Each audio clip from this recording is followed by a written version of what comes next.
Hallo, Moeilijk Beperkt. We zijn er weer en verkallen met een interessante parkstatter.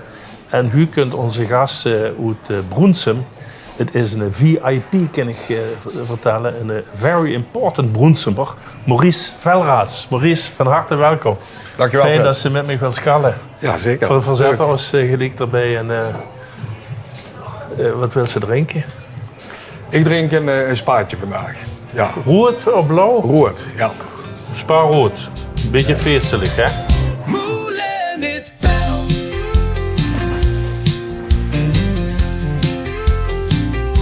Moelen met peld.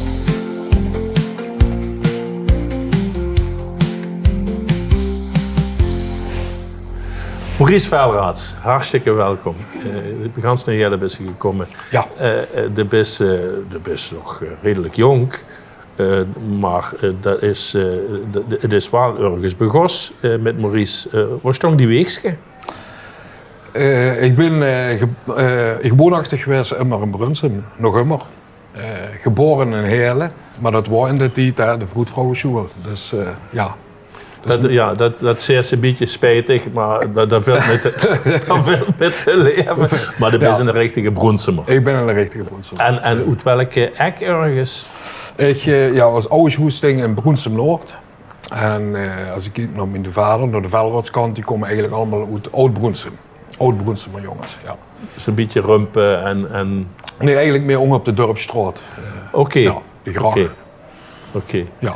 En de is in Brunsum naar school gegaan. Ik ben in Brunsum op de lerareschool gegaan, in Brunsum Noord, hoe ik woonde. En nadat ik die al afgerond had, heb ik gezegd van nou, ik wil het graag met de Henk doen. Ik ga bakker weer, dus ik ben hier in Heerlen. Want burgemeester Hesselplein, als ik het goed zeg. Ja, de Ambachtschool. De Ambachtschool. Daar ben ik 2 jaar op geweest. En toen had ik toch gezegd van, nou is het dit nu voor mij? Toen heb ik toch de switch gemaakt en dan heb ik de hotelvakschool er nog gedaan. De MHS, die wordt toen al in Heerlen? Die wordt toen ook al in Heerlen. Oké. Ja, ik heb eerst nog even in Zittert gezeten en daarna de switch gemaakt naar Heerlen. Ja. En daar ben je dus al vrij jong gaan werken. Ja. Ik zou pap van mij, dat was kok van beroep. En ik maakte met pap voor feesten en partijen heel veel koude vetten in dat tijd. En dat loog me eigenlijk maar. Maar aan de andere kant, dat gastheerschap, dat loog me ook wel. Dus ik zocht immer een beetje dubio. En dat begint zich met bibaantjes. De golfbaan in Brunsum ging pas open. Dus daar ben ik eigenlijk gestart als kelder, als het ware. De terras, maar ook de bar. Maar ik golf ook af en toe met in de keuken. En daarna naar de officiersclub op de afstand toe in de weekend, dan kost de bier verdienen. Als er natuurlijk feestjes en partijen waren. Dus daar hebben we eigenlijk een beetje de ervaring opgedaan. En ik heb ook nog hier in het Grand Hotel op de Groene Boord heb ik nog gewerkt. Ja. Bij de familie Postman. Bij de familie Postman. Ja. Kasteleonsbroek. Ja. Kastier, toch? Ja.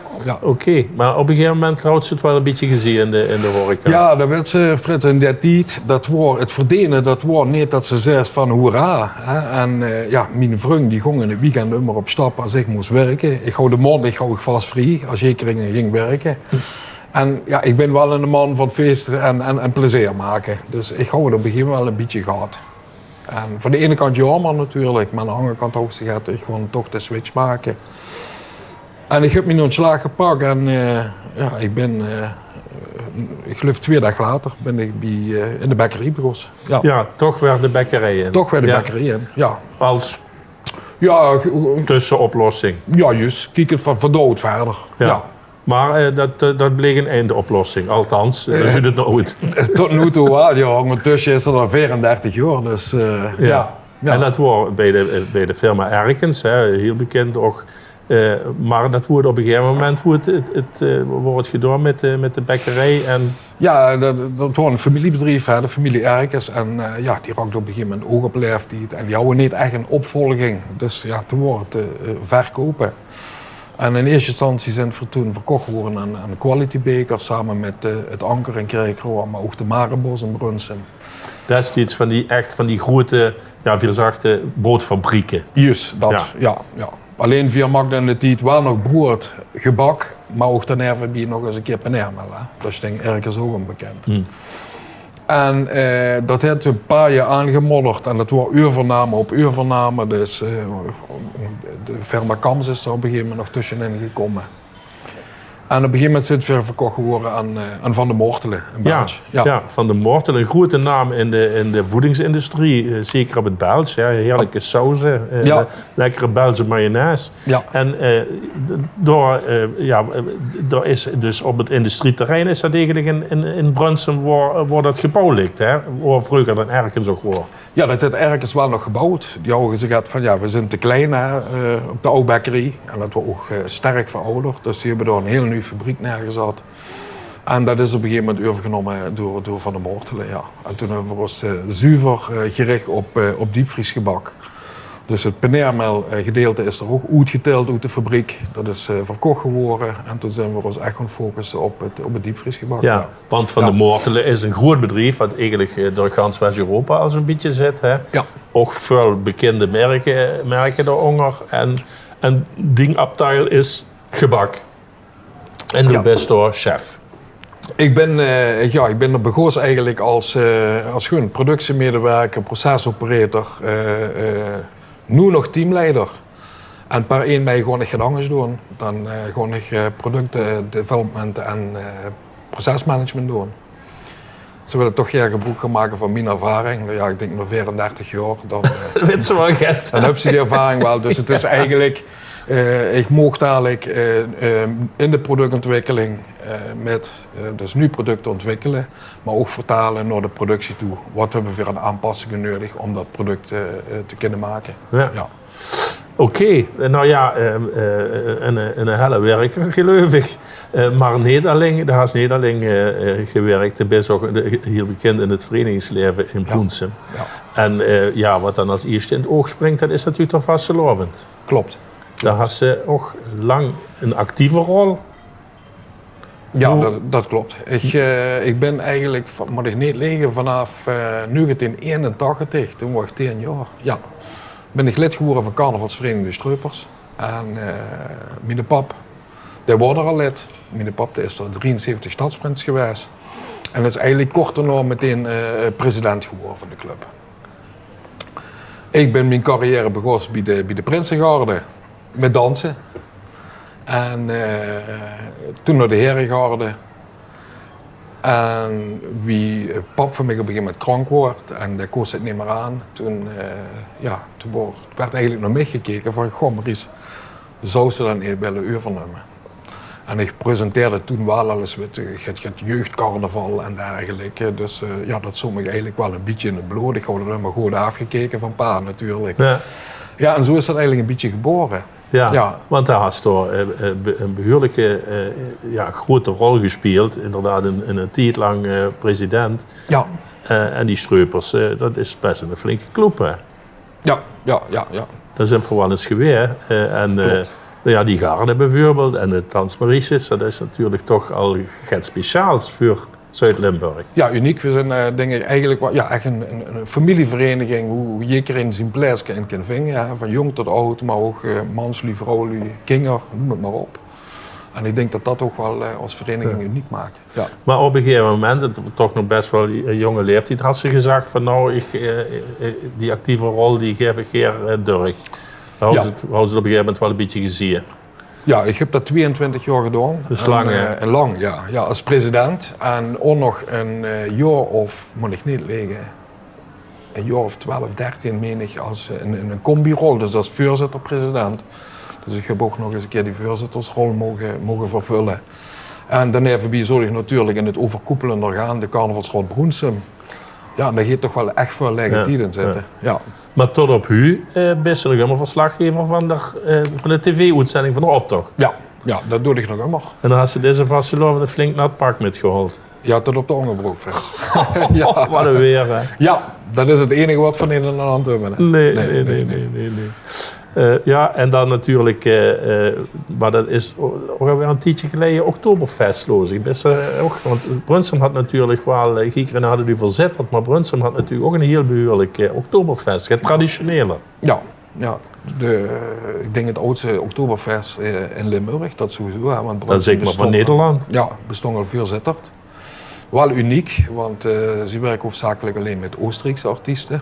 En ja, dat is eigenlijk ook gekomen door mijn pa. Die is met een clubje lui die wat fan worden van de Oostenrijkse muziek, zijn ze het Oktoberfeest gestart. In eerste instantie in de oude Brikhoven nog. Hè?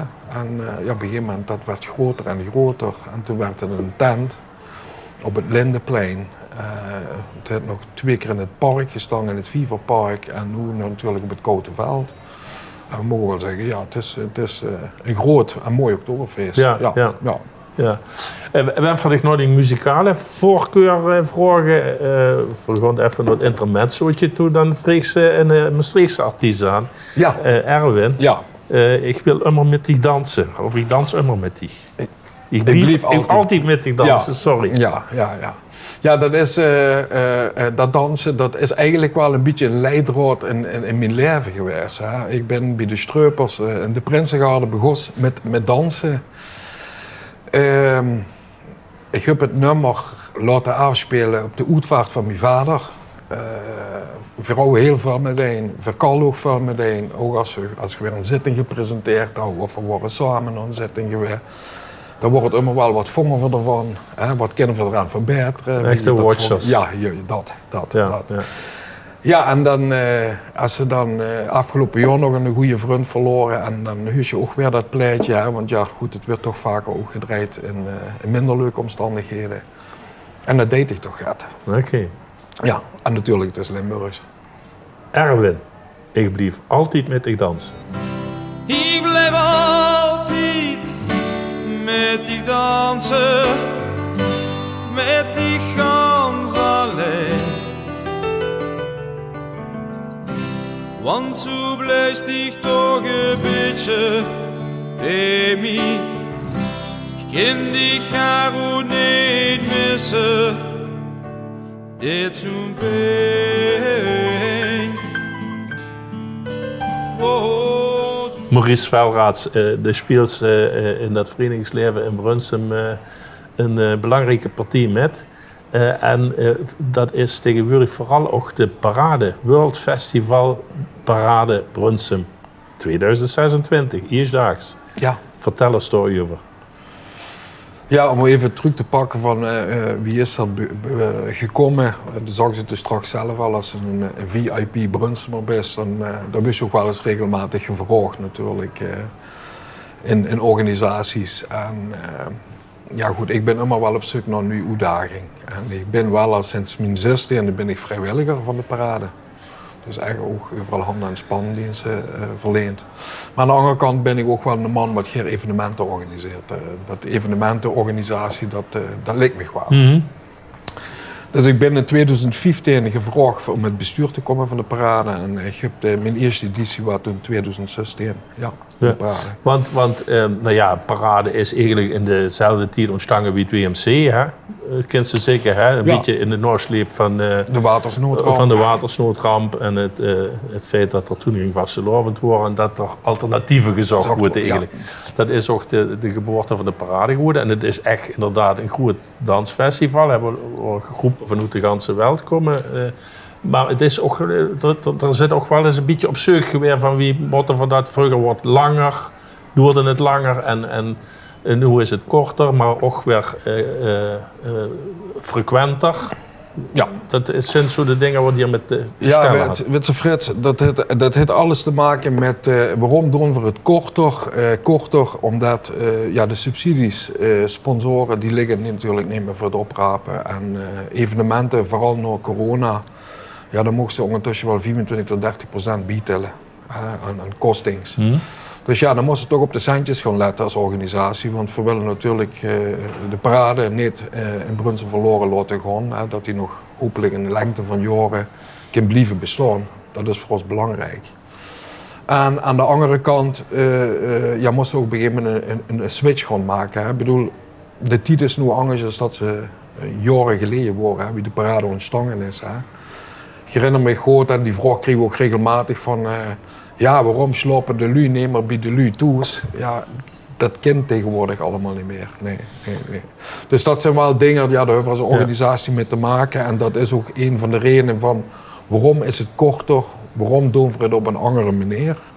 Maar wat wel belangrijk is, dat weer de culturen, de dans en hoe zeg ik, het verhaal. Hè, want iedereen heeft wel een verhaal, hè, zoals ik ook een verhaal heb met dansen. Het iedereen dat.